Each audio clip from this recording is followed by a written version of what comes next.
अस्सलामुअलैकुम। आज मैं आप लोगों के लिए ट्राउज़र का ये बहुत खूबसूरत सा डिज़ाइन लेकर आई हूँ। इसमें हमने ऑर्गेन्जा का इस्तेमाल किया है और शर्ट से हमें बॉर्डर मिले थे वो हमने लगाए।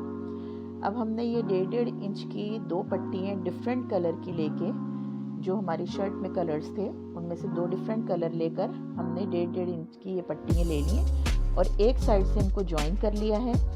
अब एक साइड पर हम 3-3 इंच का गैप देके मार्किंग करेंगे और दूसरी साइड पर पहले 1.5 इंच का गैप देंगे और फिर आगे 3-3 इंच के गैप देते रहेंगे और इस तरीके से ये तमाम लाइनें हम ड्रॉ कर लेंगे। ये लाइनें ड्रॉ करने के बाद अब इनको कटिंग कर लेंगे और कटिंग करने के बाद प्रेस की मदद से इस तरीके से ट्रायंगल्स बनाकर प्रेस कर लेंगे। इसमें मैंने UHU लगा लिया है थोड़ा सा, ताकि ये आपस में स्टिक हो जाएं और जब हम इसको अपने ऑर्गेन्जा की पट्टी पर लगाएं तो ये खुले नहीं ट्रायंगल्स। ये प्रेस करके हमने पट्टियों को तैयार कर लिया है और ये दोनों पैंचों की हमारे पट्टियाँ तैयार हो गई हैं। ये दोनों पैंचों की पट्टियाँ हैं। अब ऑर्गेन्जा का ये तकरीबन हमने 5.5 इंच का डबल पीस लिया है, इसको डबल किया हुआ है और उसके ऊपर हमने अपने ये ट्रायंगल की जो पट्टी तैयार करके रखी थी उसको रखकर स्टिच कर लेंगे।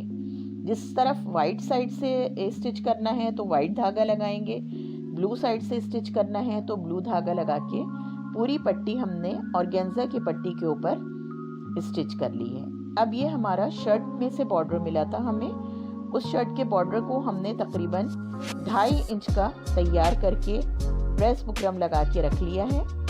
अब हम इसको जो हमने अपना ये पैनल बनाया है उसके ऊपर स्टिच करेंगे और ऐसे स्टिच करेंगे कि जो हमारी ये ट्रायंगल शेप है इसकी नोकें हल्की हल्की सी इस बॉर्डर के साथ दब जाएं। ये दब जाएंगी तो ये महफूज भी हो जाएंगी और वॉशिंग के बाद ये निकलेंगी भी नहीं। वैसे भी हमने इसके ऊपर स्टिचिंग लगाई हुई। अब एक टॉप स्टिच भी लगा दी और बॉटम की तरफ भी नीचे एक स्टिच लगा के इसको फिक्स कर दिया है। ये तकरीबन 4.5 इंच का हमारा पैनल बनकर तैयार हुआ है।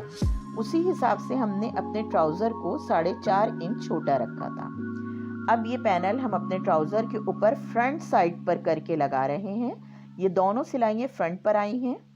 ये दूसरा बॉर्डर भी हमारा शर्ट के पीस में से निकला था। इसको अब हम जो हमारी सिलाई ऊपर की तरफ आई हुई थी वो हम इस बॉर्डर के नीचे दबाकर और इस बॉर्डर को भी लगा देंगे, तो इस तरीके से हमारी कोई भी सिलाई बैक साइड पर नहीं आएगी। ये पैंचा हमारा देखें आप बनकर तैयार हो गया है। मुझे उम्मीद है आपको आज की वीडियो मेरी अच्छी लगी होगी। अगर अच्छी लगी हो तो इसको लाइक कर दीजिएगा, शेयर कर दीजिएगा। अल्लाह हाफिज़।